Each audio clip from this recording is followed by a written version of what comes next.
Hi, and welcome to Creepy Crime Story, where the darkest truths aren't imagined, they're real. She was found lying peacefully in her bed, no blood, no signs of struggle, just stillness, like sleep. But within hours, one detail slipped from someone's mouth, a detail no one else could have known. That one sentence shattered the illusion. This is not just a story about a murder, it's about betrayal, it's about performance. And it's about a killer who sat with the grieving family, pretending to mourn the girl he had already killed.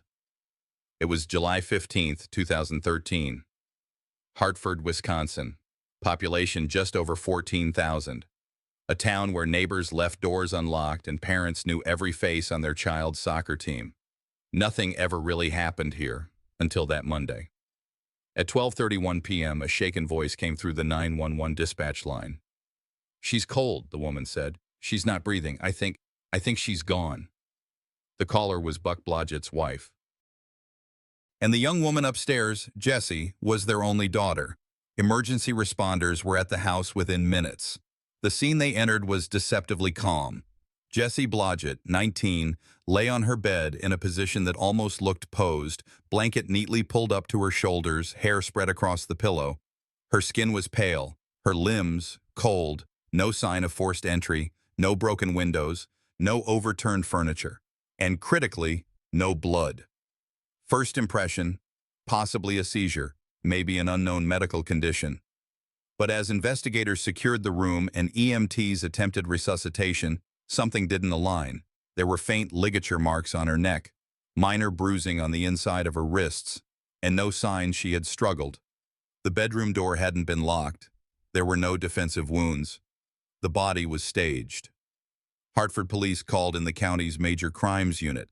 The medical examiner was requested for immediate pickup. Within the hour, the scene shifted from a possible natural death to a suspected homicide. And that quickly, this small town had its first murder in years. Jessie had just turned 19. A music theater student at the University of Wisconsin-Milwaukee. Known for her warmth, her discipline, and her stage presence, she was in the middle of rehearsals for Fiddler on the Roof and had performed the night before. The show had gone well. Afterward, she went to the cast party. Her father picked her up after midnight and brought her home. She went to bed. No one in the house heard a thing. According to Buck, he and his wife had left for work the next morning believing Jessie was still sleeping. She often slept late after a show. It wasn't until early afternoon that her mother returned and went upstairs to check on her that they realized she hadn't moved and wouldn't again. Investigators canvassed the scene thoroughly. There was no sign of a break-in. Jessie's bedroom window was locked, her phone was on the nightstand, her purse and laptop were untouched, no open messages, no browser history indicating distress, just a quiet room and a young woman lying there, perfectly still. The preliminary findings were inconclusive. No blunt trauma, no stabbing, no gunshot. But the marks on Jessie's neck were consistent with manual or ligature strangulation. The lack of defensive wounds raised another possibility, that she'd been restrained or caught off guard, possibly by someone she knew. No signs of sexual assault were noted initially, but a full autopsy was scheduled for the following day. Toxicology samples were collected. Investigators treated the entire second floor as a potential crime scene. By nightfall, Hartford PD had reached out to Jessie's inner circle, friends, family, classmates, former boyfriends. Among the list, Daniel Bartelt. Daniel was a familiar face to the Blodgetts. He and Jessie had dated during high school. Their relationship had ended amicably, or so it seemed, but they'd remained friends. Both had a love for music. Both were known to record demos together. To most, he was just another quiet, intelligent suburban teenager with a passion for composition and film scores. When police called him that evening, he was calm, cooperative. He even offered to come in the next day for a statement. No resistance. But something odd happened just hours later. That same evening, July 15th, Daniel showed up at the Blodgetts' home. Buck and his wife were surrounded by friends and family, sitting in a haze of shock, grief, and disbelief. They welcomed Daniel in. He hugged Jessie's mother. He cried. He told them how much he admired Jessie, how kind she was. He offered memories, prayers. And then, He said something that caught Buck's attention. "I can't believe someone would do that to her. Rape her and kill her." No one had mentioned rape, not publicly, not in that house, not even to family, because at that point, it hadn't been confirmed. The next morning, that comment made its way back to detectives, quietly, almost offhand, but it triggered a note in the case file. Subject may have knowledge not released to public. Confirm with ME. Detectives followed up. The autopsy had been performed that morning. The official results hadn't been released yet, but preliminarily, the coroner had identified signs of sexual assault consistent with forced penetration. That one sentence from Daniel wasn't just suspicious, it was timeline-defying. The possibility emerged. Jessie hadn't been killed by a stranger. There was no forced entry. She had been subdued, staged, touched, and someone who hadn't been informed had already referenced details of the scene, word for word. Still, it wasn't enough to accuse anyone. But it was enough to start a file. Jessie Blodgett had been found dead on a Monday afternoon. By Tuesday morning, the investigation was no longer focused on grief. It was focused on precision. In forensic cases involving asphyxiation, time of death becomes a priority. Unlike gunshot wounds or blunt force trauma, the physical degradation left by strangulation provides a narrow margin for accurate estimates. That margin was tightening fast. The Washington County Medical Examiner began the autopsy just before noon on July 16, 2013. The examiner's report identified petechial hemorrhaging in Jessie's eyes and inner eyelids, classic indicators of strangulation. A linear contusion just beneath the jawline suggested ligature use rather than manual pressure. There were no breaks in the hyoid bone, which narrowed the method further. The force had been sustained but not crushing. Time of death was estimated between 8 o'clock a.m. and 11 a.m. the previous day. That 3-hour window became the anchor for the next phase of the investigation. Jessie had been brought home by her father around 1 o'clock a.m. early Monday morning. According to his statement, she went straight upstairs. He didn't hear from her again. Both parents left for work before 8 o'clock a.m. Jessie was assumed to be sleeping. That left a narrow opportunity for someone to enter, commit the crime, stage the body, and exit, without alerting neighbors or family. The house showed no forced entry. There were no scratches around the locks, no displaced window screens, no pry marks. The front door was typically locked, but the side entry, facing the garage, had a history of being left unsecured. At this point, every second counted. The time window aligned too perfectly with one other factor that hadn't yet been cross-referenced: Jessie's phone data. Her last outgoing message had been sent at 1:39 a.m. the morning of July 15th. The message, directed to a friend, read, "Just got home. Party was chill. I'm wiped." After that, her phone went dark. No calls, no texts, no app usage. The phone's motion sensor registered one more data point. At 8:17 a.m., the screen lit up briefly, a single ping, a screen tap, then nothing. Detectives suspected it had been moved, possibly nudged during an altercation or checked by someone else entirely. The screen timeout and lack of additional interaction supported the theory that Jessie had not touched it herself. Meanwhile, forensics began to analyze her fingernail scrapings. No foreign DNA had yet been found. That wasn't uncommon in cases where the victim was restrained or unconscious. But the absence of defensive wounds was becoming a signature of something else entirely: control. Whoever did this likely had proximity, timing, and familiarity. That morning, detectives also re-examined statements made by Jessie's friends from the Cass party.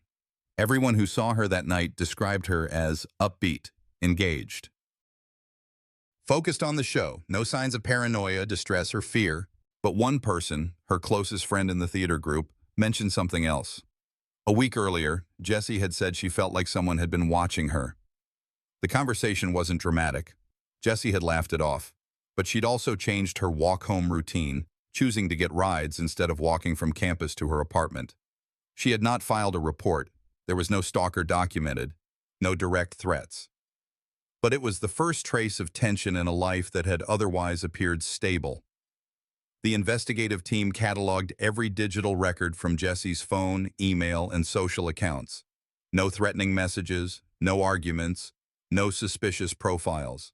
The signal data from her cell showed no movement after 1:39 a.m., no departure from the house. No outgoing communications. She hadn't left, which meant the killer had come to her. The next layer came from canvas interviews. Neighbors reported seeing no suspicious activity around the Blodgett home the morning of July 15th. However, one neighbor, a retired teacher living across the street, noted a maroon minivan parked 2 houses down. It was there shortly after 8 o'clock a.m., then gone before 9 o'clock. The detail wasn't definitive, but it gave the team something to trace. The detective in charge, reviewing all the data, flagged the timeline as too quiet. It was a phrase used internally in cases where the forensic trail lacked natural disruption. No calls, no movement, no sound. In his words, "It's not the silence that bothers me. It's that the silence was so complete." That usually means preparation. Back at the crime lab, the autopsy results confirmed another critical detail: evidence of recent sexual contact. Swabs collected from the vaginal and perineal areas revealed epithelial cell transfer. Preliminary DNA analysis was underway. This information was still restricted. Not even the family knew. But one person, as we established in Chapter 1, had already referenced that exact detail. Still, the case needed confirmation, not coincidence. Investigators turned their focus to 2 key pillars: time of death verification and known individuals who had opportunity to enter the house undetected. The narrow time window, 8 o'clock to 11 o'clock a.m., would now be cross-checked against alibis, traffic footage, and mobile data. And someone in Jessie's circle, it turned out, had already provided a timeline. But not everything in that timeline would hold. Before Jessie Blodgett was found dead in her bedroom, before anyone suspected a murder, before there was any mention of a forensic timeline, another incident had already occurred.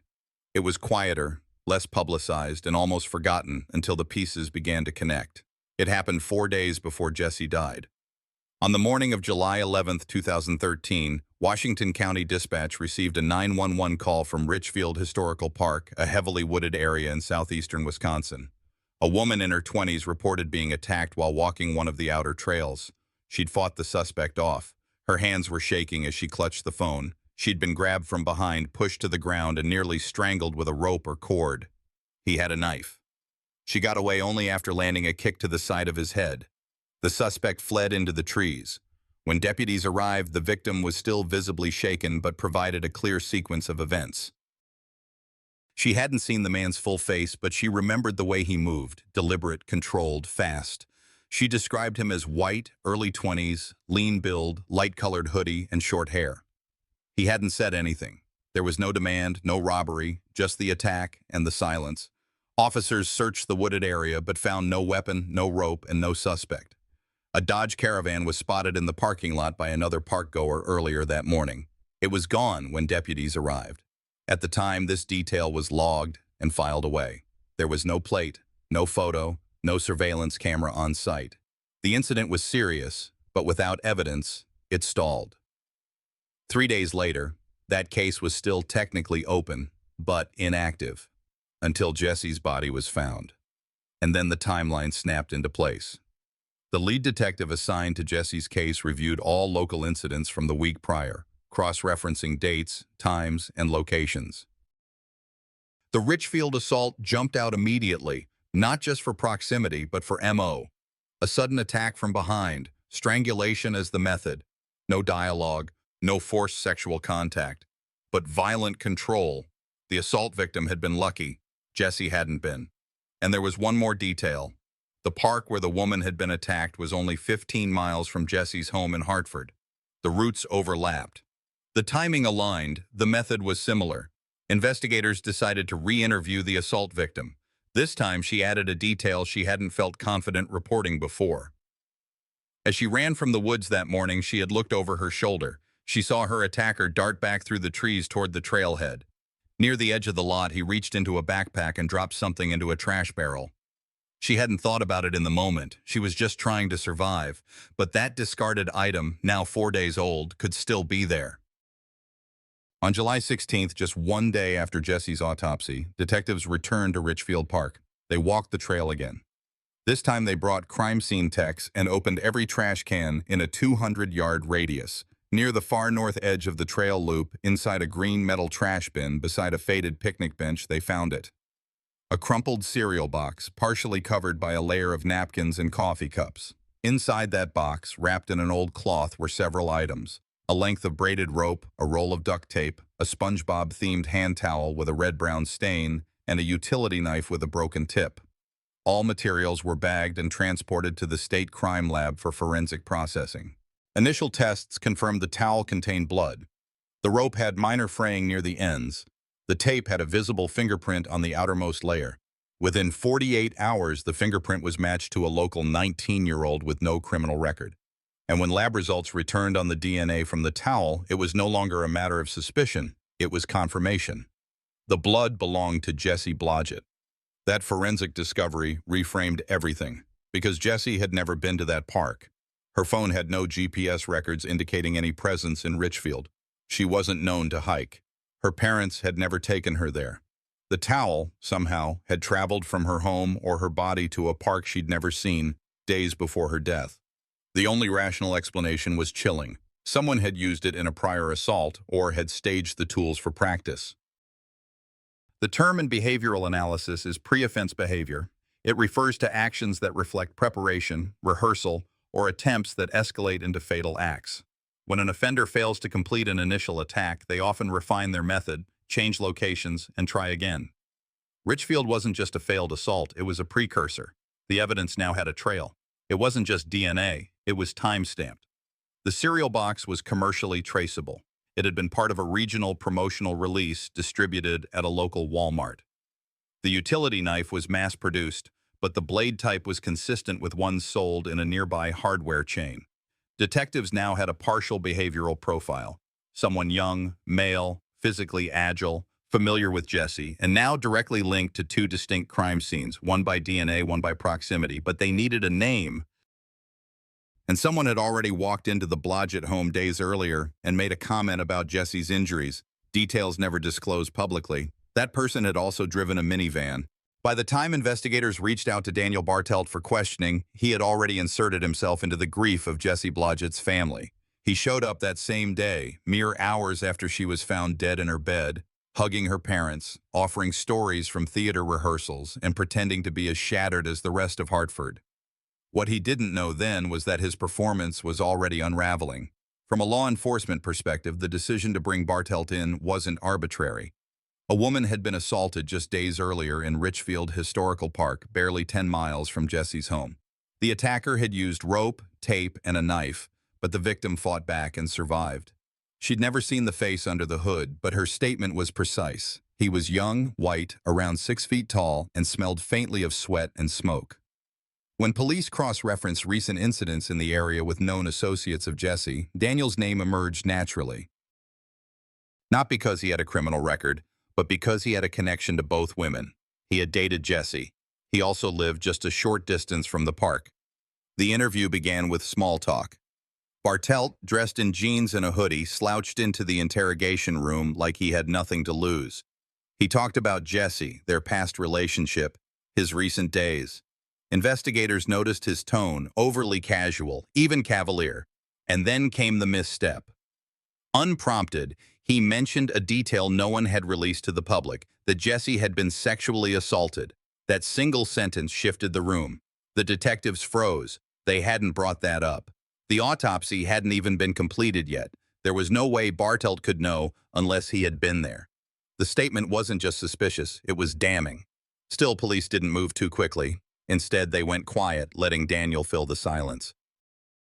Like many who believe themselves smarter than the system, he tried to over-explain. What began as subtle probing turned into a series of inconsistencies. His timeline didn't match his alibi. He said he'd been home all day watching movies, but couldn't name one. He claimed he hadn't seen Jessie in over a week, but text logs showed a flurry of messages just days before her murder. Investigators excused themselves and reviewed his phone records in real time. His digital footprint painted a clearer story. Between July 12th and July 15th, Bartelt had searched for topics like how to subdue someone quickly, rope knots, and chillingly, how to fake remorse. The walls of the interrogation room had just begun to close in. Outside the room, the team moved to lock down the Richfield Park crime scene again. If Bartelt had left anything behind from the failed assault, it could link him directly to both cases. What they found, buried under brush and sealed in a cereal box, would shift the case from suspicion to certainty. But inside that interview room, Bartelt still thought he had control. He didn't know that his DNA was already en route for lab comparison. He didn't know the survivor from the park had helped create a profile. And he certainly didn't know that a piece of rope from the park matched a ligature pattern found on Jessie's neck. Investigators chose to let him walk for now, not because they believed him, but because they wanted him to believe he had won. And so, Daniel Bartelt walked out of the Hartford Police Department a free man, for now. He laughed, thanked the officers for their time, and walked into the parking lot. What he didn't realize was that a team was already assembling a probable cause file that would shatter any illusion of innocence he thought he still possessed. The early morning of July 19th, 2013, brought a shift in tempo inside the Washington County Sheriff's Office. After 4 days of vague leads and emotional interviews, the case finally pivoted toward material analysis. The forensics team had returned a full set of results from the items recovered at Richfield Historical Park, the same wooded area where an earlier failed attack had occurred on July 15th. That attack, initially considered isolated, now appeared to be directly linked to Jessie Blodgett's homicide. Inside a Ziploc-sealed evidence bag was a repurposed cereal box found hidden beneath a clump of pine needles and brush. What lay inside that box made it impossible to treat Daniel Bartelt as just another grieving friend. Crime scene technicians cataloged a length of nylon rope, a blood-stained white cloth, and duct tape. The rope and cloth were swabbed immediately. Trace evidence teams noted not only human DNA but partial fingerprints embedded into the adhesive side of the tape. Even before full lab confirmation, there was visible overlap between the items used in the attempted park assault and the materials consistent with the ligature marks on Jessie's neck and wrists. Meanwhile, Jessie's autopsy, performed at the Waukesha County Medical Examiner's Office, had ruled the cause of death as ligature strangulation. The post-mortem findings described deep bruising along the anterior neck, petechial hemorrhaging in the eyes, and patterned abrasions on both wrists. The positioning of those marks matched a specific knot style consistent with marine rope, identical in weave and density to the rope recovered in the cereal box. The match wasn't speculative, it was physical. By July 23rd, DNA results were back from the Wisconsin State Crime Lab. The rope carried Daniel Bartelt's epithelial cells, alongside a secondary DNA profile that matched Jessie. The blood on the cloth? Human, female, type A positive. Jessie's blood type. The duct tape also returned a touch DNA match for Bartelt. None of this had been disclosed to the public yet, and Bartelt was still speaking with investigators voluntarily. He had given a series of interviews over the last few days. One statement in particular began to raise internal alarms. When casually asked how he had learned of Jessie's death, Bartelt repeated a detail that hadn't been released. He mentioned that she had been assaulted in her bed and that there were marks on her wrists. Investigators hadn't spoken publicly about the binding. According to Detective Hansen's report, that comment didn't just raise suspicion. It verified proximity to details only the killer could know. Bartelt's demeanor during interviews had started to subtly shift as well. The previously composed and cooperative college student grew defensive. His timeline was inconsistent, particularly around the morning of July 15th and July 22nd. Surveillance footage and Wi-Fi logins indicated gaps in his location reporting. His laptop, seized with consent, showed a deleted file recovery program had been installed just hours after Jessie was found. Then came the forensic bombshell. Analysts isolated Bartelt's Google Chrome cache and discovered search terms from July 17th and 18th, including "How long does it take to die from strangulation?" "Rape rope marks disappear," and "DNA transfer after attack." Each of these queries was time-stamped, recovered through a forensic software mirror. Bartelt had tried to wipe the browsing history, but remnants remained in the form of indexed cache files and DNS request logs, digital footprints he had failed to cover. The team working on the attempted park attack re-reviewed the police sketch provided by the first victim. That woman had fought off a male attacker wielding a knife. She described her assailant as about 5'10", clean-cut, and driving a light-colored sedan. Bartelt drove a beige Chrysler Sebring, photographed and confirmed by police body cam when they first questioned him. Forensic linguists also compared Bartelt's written statement about Jessie's murder with the actual language used in his Google searches. Several idiomatic phrases were nearly identical. He used the phrase binding wounds during questioning, an uncommon term, and one that also appeared in his search bar history. At this point, the case had moved beyond circumstantial. There was a triangulated body of evidence: physical, digital, and behavioral. Still, detectives knew that prosecution would be airtight only with the right sequencing. The park attack wasn't just relevant, it was critical. It showed premeditation. And it linked method. It narrowed the window of motive to opportunity. On July 25th, police quietly obtained a warrant for Daniel Bartelt's arrest, citing probable cause in the homicide of Jessie Blodgett. He was taken into custody at his parents' home in Richfield without incident. His phone, laptop, and vehicle were impounded. What followed next was a tactical decision. Investigators didn't confront Bartelt immediately with the full scope of forensic evidence. They allowed him to speak again, this time from the back of an interview room, knowing the surveillance camera was rolling an audio recording. In his final voluntary statement, Bartelt again tried to frame the narrative. Jessie had been fragile, he said, but trusting. What he didn't know was that the very words he used had shown up just 2 days earlier in a search on his laptop: how to gain trust before attack. By the end of July, investigators had closed the physical loop between the crime scene, the suspect's devices, and the previously unsolved park assault. But public arrest didn't mean public clarity.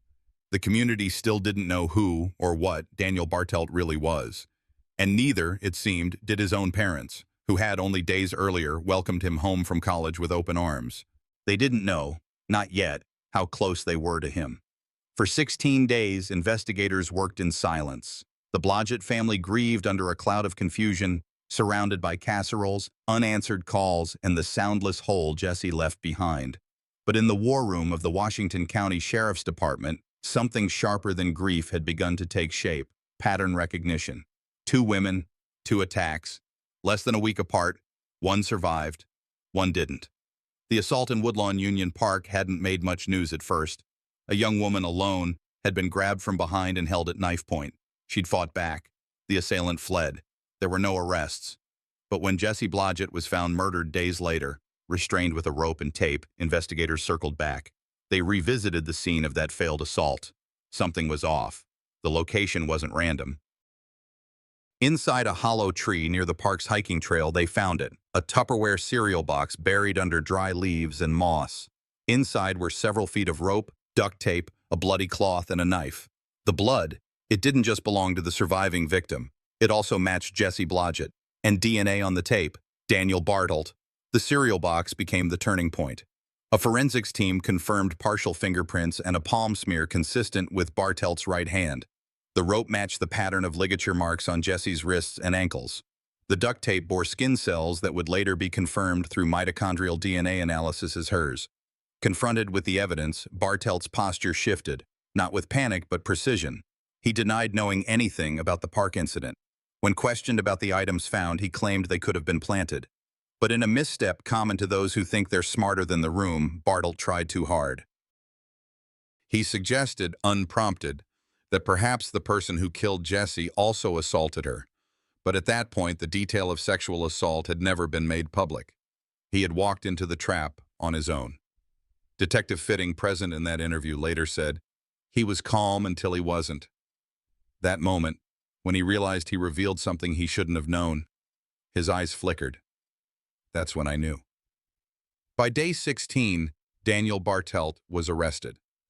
The charges: first-degree intentional homicide for the murder of Jessie Blodgett and attempted kidnapping in the park assault.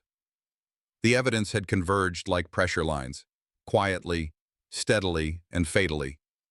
But even after arrest, Bartelt never confessed. He maintained his innocence, refused to explain how his DNA ended up at both crime scenes, and showed no signs of remorse. The same young man who sat with Jessie's grieving parents, offering hugs and tears, now faced them from across the courtroom, silent. As one investigator later told the press, he walked into that house after murdering her, and he sat on their couch. That's not confusion, that's calculation. In the public eye, the facade cracked wide open. And yet, what remained most disturbing wasn't just what Bartelt had done. It was how easily he'd smiled through it. In the days following Daniel Bartelt's arrest, the investigation transitioned from reactive to methodical. Detectives no longer had to speculate who the suspect was. Their focus narrowed to closing every remaining gap in the timeline, validating each piece of physical evidence, and preparing the case for prosecution. The forensic team returned to Woodlawn Park, the scene of the attempted assault days before Jessie's murder. They canvassed areas beyond the original search perimeter and discovered a partially buried plastic cereal box camouflaged beneath leaves and overgrowth. Inside were a coiled rope, a partially blood-stained washcloth, duct tape, and a pair of latex gloves. The rope was identical in pattern and thickness to ligature marks found on Jessie's neck. Blood on the cloth matched Jessie's DNA. The duct tape, though degraded, held trace amounts of saliva and epithelial cells from both Daniel Bartelt and Jessie Blodgett. This was a critical moment for the case. It wasn't just that Daniel had attacked another woman in a secluded park. It was that he had left behind a mobile assault kit, complete with evidence that directly tied him to Jessie's murder. The rope in particular became a forensic anchor. Lab analysis confirmed that microscopic fibers found on Jessie's bed linens and wrists matched those in the cereal box.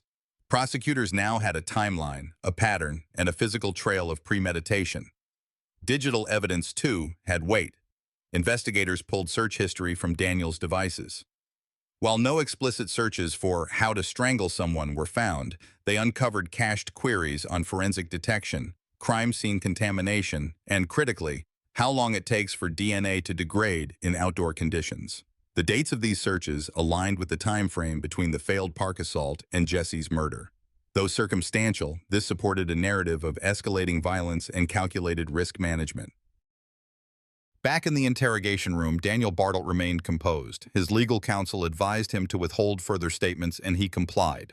But the damage had already been done. His earlier interview had revealed knowledge of sexual assault that had not been publicly disclosed.